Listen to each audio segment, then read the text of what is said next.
سلامونه دوستانو، سهار مو په خیر. موږ نو نن د خیر سره ستاسو لپاره ځو د بامیانو ولایت، او د بامیانو د ولایت به تاسو ته منظرې او ټول شیان به تاسو د خیر په ویډیو کې درښیو. او اوس نو مهال موږ خپل موټر لوډوو د خیر سره. دا مو هم سامان آلات دي، دا زموږ د سفر ملګری دی. اسلام وروره څنګه یې؟ ښه یې؟ په خیر یې؟ صحت ښه دی؟ سفر ته آماده یې؟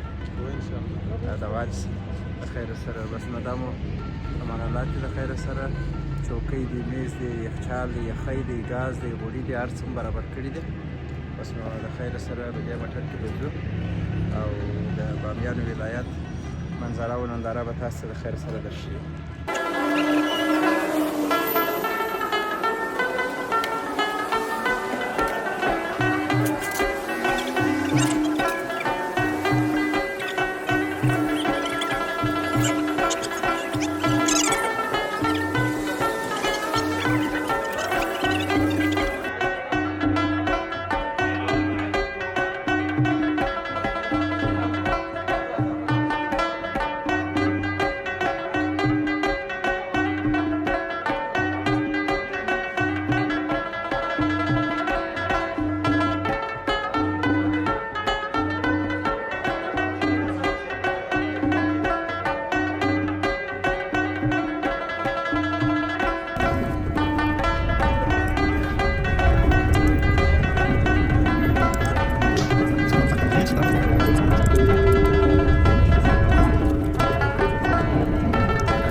بس دوستانو د خیر سره موټر ټانکۍ ورته کوو او شامیان خورینۍ ګریم ډکه ده. د خیر سره تیل واچوو. استاد چطور است تیل؟ خوب شست؟ لکه څنګه چې تاسو اورئ دوستانو دا پمپ تیل چې کوم ځای ته راغلی چې دا پمپ تیل بهترین تیل دی. موږ په ماشین باندې نورم مخکې امتحان کړی دي. تاسو هم راسئ پمپ څخه تیل واچوئ. دا پمپ ادرس تاسو درکړم. دا د کابل کمپنۍ کندهار اډه چې ده چې وځي د کابل څخه مخکې کندهار لته رسیده چپه لاس ته. بس دلته پمپ دی، بهترینه تیل دی.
شرایط ته ښه تر راورسېدل بیا هم دې څلور لارې ته د ماڼۍ څلور لارې ته میدان څلور لارې مره پر استالس راکاچېږو له خیره سره استالس پاته چې راوګرځېږو نو بیا به داسې ځو په دې بازار کې به تېرېږو دا بازار ته یو وخت بل راغلی یم چې بیروبار لري یعنی می رستوران می وقت نواش پسخانه پنج ستاره رو میبینیم که بیروبار څخه یې خپله خوند اخلو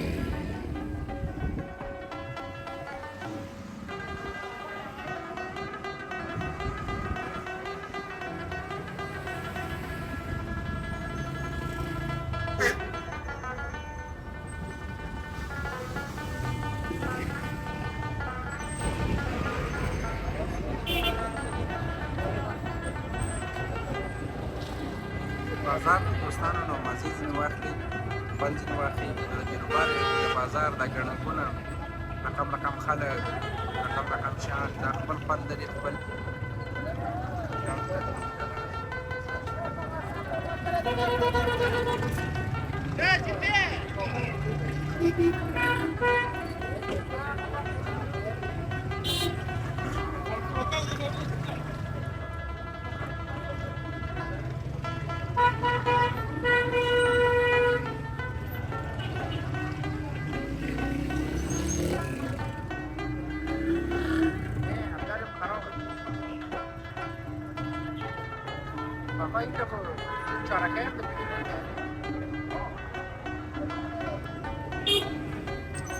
Dale ya, el sarvadi mantra uji mantra ko proshi ni kisah kasih pasti